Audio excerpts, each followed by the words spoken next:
मजा आली ना आज? आज मस्त झालं सेशन. डान्स क्लासला यायला लागल्यापासून ना एकदम सॉलिड वाटतंय. ची मरगळ निघून गेल्यासारखं वाटतंय. हो खरंय. कुठलीही एक्सरसाइज सुरू केली ना की इतकं छान वाटतं ना. हे पण आता रोज यायचं, अजिबात दांडी मारायची नाही. काय की नाहीतर मग कुणाचा तरी वाढदिवस आहे, कुणाचं तरी लग्न आहे, मुंज आहे, काल रात्री झोपायला उशीर झाला, मग नाही आलो, मग काही होत नाही अशा वेळेला. हो पण आता ह्यापुढे असं नाही हा करायचं. क्लास नाही बुडवायचा. ए रेवती, नाही आपण हे सगळं बोलतोय पण नेमकं आता मला एकदम आठवलं सौमित्राचा वाढदिवस आहे. कधी? उद्या.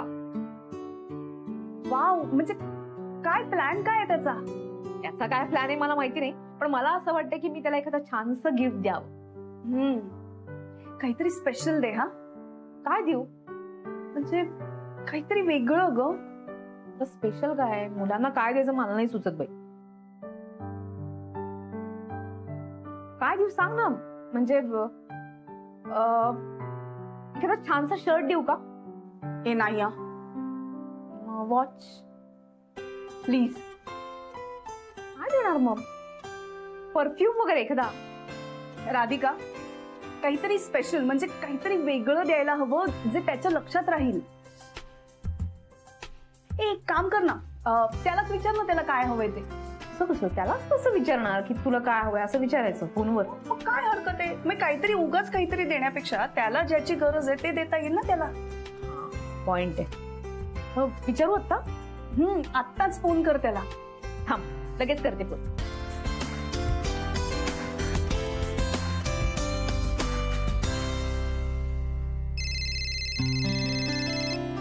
हा बोल ग. हॅलो, मी बोलतेय. हा बोल ना. सौमित्र, काय? बोल ना. तुझा उद्या वाढदिवस आहे तर तुला काहीतरी गिफ्ट द्यायचंय. काय देऊ तू सांग ना. मग काहीच नको देऊ, सोडून दे. सिंपल. अरे नको काय, मी विचारते तुला. अगं कुठे काय विचारलंस तू? काय सांगू मी? हे काय विचारते ना, काय गिफ्ट देऊ? मला ना राधा एक सिरियसली एक गोष्ट हवी आहे. मला विमान हवंय. मला स्वतःच असं एक विमान हवंय डेस्परेटली. प्लीज देशील मला विमान? किंवा एक 10-15 एकर जमीन माझ्या नावाने कर, किंवा अमेरिकेत एखादं स्टुडिओ अपार्टमेंट घेऊन दिलंस तर खूपच बरं होईल. प्लीज.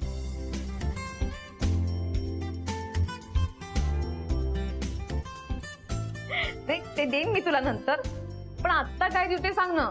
जरा सिरियसली बोल ना सौमित्र प्लीज. हे बघ राधा, मला जे हवंय ना ते मी वेळ आल्यावर मागेन तुझ्याकडे. असल्या छोट्या छोट्या गिफ्टने माझं समाधान नाही होणार आहे. आता तू काय मागणार आहेस? म्हणालो ना वेळ आल्यावर सांगेन. आता मी बिझी आहे, नंतर बोलूया. ओके? बरं ठीक आहे. Bye bye bye bye. काय म्हणाला तो? काय नाही, वेळ आल्यानंतर मागीन म्हणाला. ऐक ना. म्हणजे गिफ्ट वगैरे देऊच आपण त्याला नंतर, पण मला एक आयडिया सुचली. काय? हे बघ, तो इथे एकटाच राहतो, काय सेलिब्रेट वगैरे करणार ग त्याचा बर्थडे बिचारा. त्यापेक्षा तू तुझ्या घरी त्याचा बर्थडे का नाही सेलिब्रेट करत? हो का नाही? खूप मस्त आयडिया आहे. आपण असंच करूया, मस्त सेलिब्रेट करूया. मी सगळ्यांना बोलवते. काय मागणार असेल सौमित्र? काय त्याच्या मनात? शण्या, ए मेरे शण्या, ते कुकरिंगचा क्लास लावलाय ना कुडमुडे, तेव्हापासून ना स्वयंपाक घरातच असते शण्या आमचे. काय कळ नाही शण्या, अरे जरा बाहेर तो आणा. काय करते तुम्ही? किती काऊपासून हाक मारतोय? ती ना ऍक्च्युली तुमच्यासाठी प्रेमाने काहीतरी ना असं स्वयंपाक बनवत होती. किचन मध्ये जा दे, आता किचन राहू दे. अगं मी किती मूड मध्ये आलोय आणि तू किचन मध्ये. बघ मी तुझ्यासाठी काय आणलंय. वाव, गिफ्ट माझ्यासाठी. मम्मा बघ. वाव, माझ्यासाठी पण गिफ्ट आणलं असणारच तुम्ही.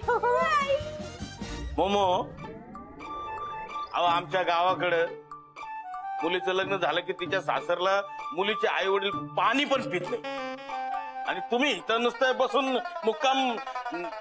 काय रे, माझ्या मम्माला काही बोलायचं नाही.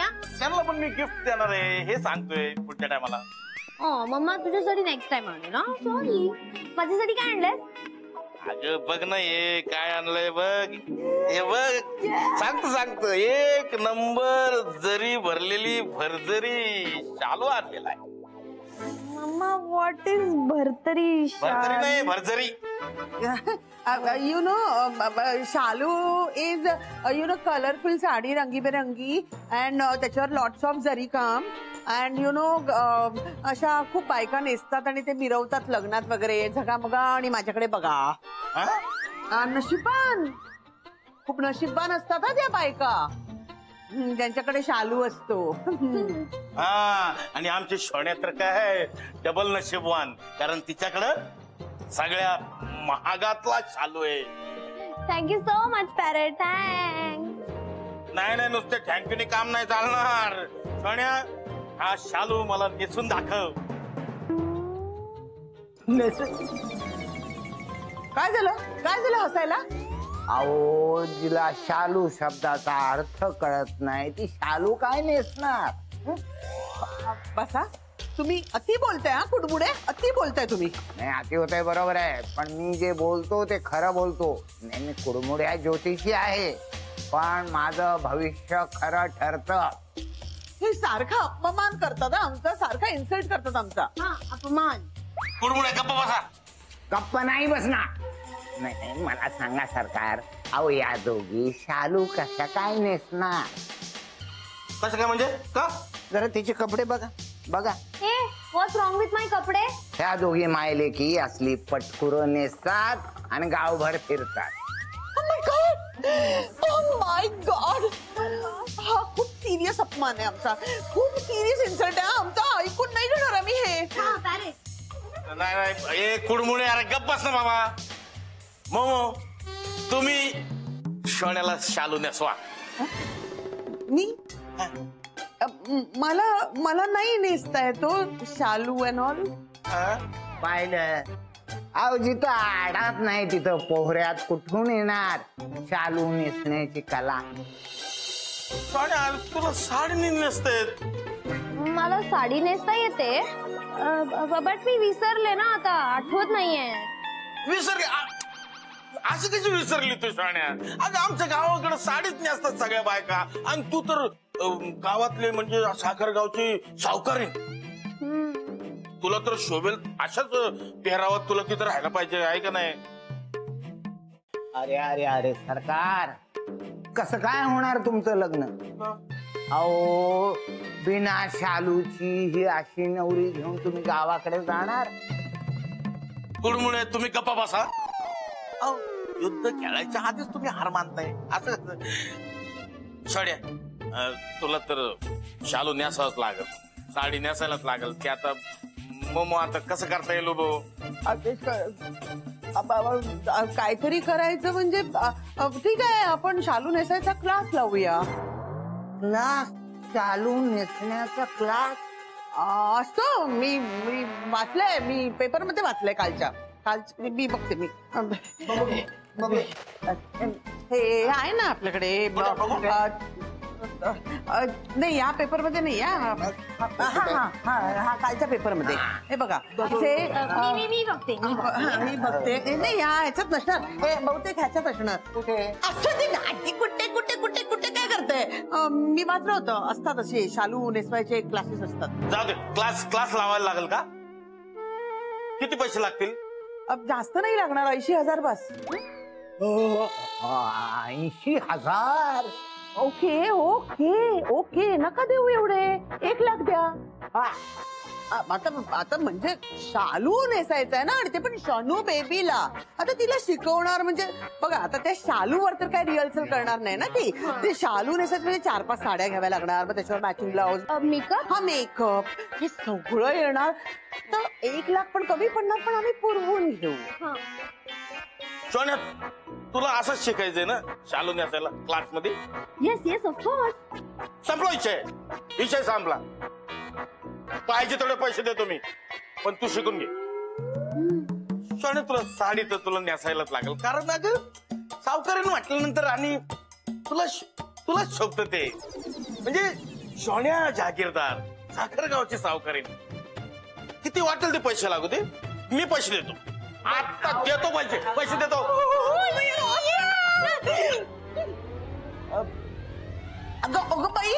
ते ठेवलंयस ना तू ते जेवण करायला कुक करायला ठेवलं ना कुक करायला चल चल चल ते करपलं असेल ना ये हे बघ हे गोडाऊन आहे आणि हे सामान आहे कळलं ना चल चल चल चल अरे बघ घाबरायचं ना काय लागलं ना मुन्ना शेट इथे उभा आहे हा चल मी गाडीकडे ये लवकर हो आणतो मी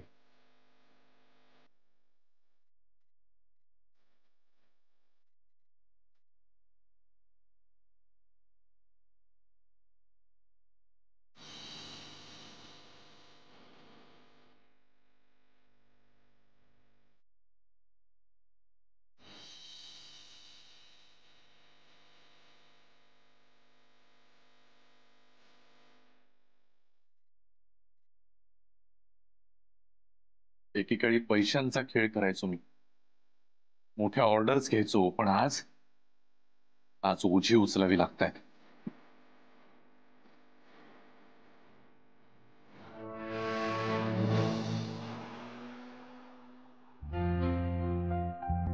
जेनी पानवलकर सर आले नाही मॅम ते फोर्टला जाणार आहेत ना मीटिंगला ती झाल्यावर येतील काही नाही खूप पाऊस पडतोय ना म्हणून मी विचारलं येस मॅम पण आले की कळव हा मी सांगते हा बहिणी हा काय झालं तुम्ही बोला ना बरं झालं तुम्ही आला बसा ना मला तुम्हा दोघांशी महत्वाचं बोलायचंय प्लीज एक प्लॅनिंग करते मी मॅम थांबा मी सगळं नोट डाऊन करते ना नाही नाही नाही नाही जेनी ऑफिसचं काही काम नाहीये आपला जो नाठाळ मुलगा आहे ना त्याचा वाढदिवस आहे तो सेलिब्रेट करायचा आहे हो कोण सौमित्र बद्दल बोलते मी त्याचा वाढदिवस सेलिब्रेट करायचा आहे आपल्याला अच्छा म्हणजे आपण सम्याचा वाढदिवस सेलिब्रेट करतोय का त्यासाठी एक गेट टुगेदर अरेंज करायचं म्हणतीये that's a fantastic idea ma'am पण आनंद भाऊजी तुम्हाला सांगू नका आणि विशेष करून सौमित्राला सांगू नका हा नाही त्याला अजिबात नाही सर प्लीज सांगू नका अरे हो हो मी सरप्राईज द्यायचं ठरवलंय त्याला मॅम छान मजा येईल मी केक आणते मी केक बनवते माझ्याकडून केक नाही पण मला एक सांगा सम्याचं काय सौमित्राला आपण डायरेक्टली तिथेच बोलवायचं का ते आपण नंतर ठरवूया पण मला खात्री आहे आनंद भाऊजी या सरप्राईज मुळे त्याला नक्की आनंद होणार आहे मॅम सेलिब्रेशन तर आवडेल बट तुम्ही अरेंज केलंय हे जास्त त्यांना आवडेल हो त्याला खरंच खूप वाटतं माझ्याबद्दल आणि किती केलंय त्यांनी आपल्यासाठी आपल्या कंपनीसाठी माझ्यासाठी अशी जीवाला जीव देणारी माणसं आपल्या जवळ हवी हो वहिनी आणि तो हे सगळं खूप मनापासून करतो बरं का हो माहितीये मला आणि म्हणूनच वाटतं अशा लोकांना जपलं पाहिजे त्यांच्याबरोबर आनंद साजरा करता आला पाहिजे आणि वहिनी कसं आहे ना की तो जरी सगळ्यांना आनंद देत असेल पण वो अपना दुख दर्द कभी किसी के साथ नहीं बांटता येस आणि किती सिम्पल आहेत ते म्हणजे अब्रॉड राहत असले तरी किती लो प्रोफाईल राहतात है ना हाँ समय है तो भाई लाखों करोड़ों में नहीं पूरी दुनिया में एक है वो सिर्फ समय हो मग मस्त सेलिब्रेट करूया आपण अच्छा मी एक काम करतो आता मी सगळ्यांना सांगतो नाही म्हणजे सम्याला नाही डोंट वरी म्हणजे रेवती गुप्ते महाजनी काका नाना नानी या सगळ्यांना सांगतो ना मी किती एनर्जी आली लगेच त्यांच्यात बघितलं मॅम अरे म्हणजे भाई का बर्थडे हा सगळ्यांना सांगा पण फक्त सौमित्राच्या वाढदिवसाबद्दल काही सांगू नका त्यांना फक्त यायला सांगा बाकी कोणाला काही कळू द्यायला नको आपण नाहीतर सरप्राईज आउट होईल ना मी फक्त आई बाबांना सांगते अहो रिक्षा तरी बघा ना म्हणजे एक रिक्षा दिसत नाही इथे हा पण मिळायला तर हवी ना हो पण हाक कोणाला हाक तरी मारणार आहे हो तो गुरुनाथ आहे ना पुढे तो बघा अरे देवा काय अवस्था झाली बिचाऱ्याची दुसऱ्याचं वाईट चिंतिलं की आपलं काय होतं याचं मूर्तिमंत उदाहरण आहे महाशय म्हणजे हॅलो अहो थांबा हा मला बोलू दे त्याशी काय करता तुम्ही थांबा ना थांबा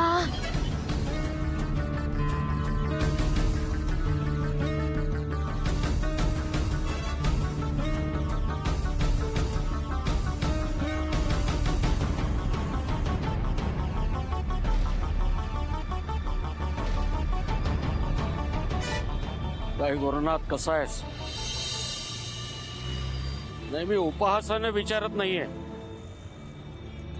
तुझी ही अशी अवस्था पाहून दया आली मला, म्हणून एक माणूस म्हणून विचारतोय. ठीक आहेस ना? ही परिस्थिती तूच ओढवून घेतलीस नाही का? हे बघ, मी राधिकेचा कोणी किंवा तुझा एक शेजारी म्हणून हे विचारत नाहीये. एक त्रयस्थ म्हणून बोलतोय. आजवर जे काही झालं ते माझ्या डोळ्यासमोर घडलं. काय ऐकत नाही ना? चांगलं घर, चांगला संसार, आई वडील, चांगला मुलगा, या सगळ्यांना सोडून तुझी काय एकट्याची शर्यत आखलीस ना, ती तुलाच एक दिवस भारी पडली. एकटा चलो रे म्हणून दरवेळी चालत नाही. एक लक्षात ठेव, आपण कुठल्या ना कुठल्या तरी गोष्टीचं प्रतिनिधित्व करत असतो गुरुनाथ. समाज म्हणतात त्याला. तर समाजाचे जगण्याचे काही नियम असतात आणि ते मोडून चालत नाही. आणि ते नियम तू नुसते मोडले नाहीस, तर धाब्यावर बसवलंस त्यांना. कोणासाठी? एका मुलीसाठी, की आज तुला सोडून गेली. नाही, तू सुधार किंवा तू घरी चल असं मी नाही म्हणणार कधीच. आणि माझी तशी इच्छाही नाही. राधिकेच्या आयुष्यात तू परत कधीही येऊ नयेस. खरं तर कुणाच्याच आयुष्यात येण्याच्या योग्यतेचा नाही असतो. तो हक्क, तो विश्वास तू गमावलायस कधीच. आओ, चला निघूया आपण. नाही, थांब, बोलू दे मला. ते दिवस सगळं मनात साचवलं होतं, तर याला पाहिलं आणि ते बाहेर पडलं सगळं. आणि हातगाडी ओढणं तसं कमीपणाचं नाहीये बरं का. बिचारी कष्टाची माणसं ती चालवून त्यांचं घर चालवतात. बायका पोरांच्या तोंडात सुखाचे 2 घास घालतात. तू काय करणार आहेस? कोणाला देणार आहेस? त्यांना येतं गेली. तुला सांगतो गुरुनाथ, राधिका मला नेहमी म्हणायची, दादाजी आपण कोणाचंच वाईट केलं नाही, मग आपलं का कोणी वाईट करील? मला तो विचार पोकळ वाटायचा त्यावेळेला. आज त्याची परिस्थिती आली. राधिकेचं खरंच काही वाईट झालं नाही, पण वाईट ज्यानं चिंतिलं ना, तो आज रस्त्यावर आलाय. आल्यापासून पाहतोय मी, एकदा बुडत्याचे पाय तळाला लागले ना की त्याचं काय होतं ते बघतोय मी. एवढंच म्हणेन, देव तुझं भलं करो आणि सुखाचे 2 घास तुझ्या नशिबात येऊ. परत कधी भेटलो तर ओळखही दाखवणार नाही. आज भेटलो ते पहिलं, शेवटचं. चल भारती.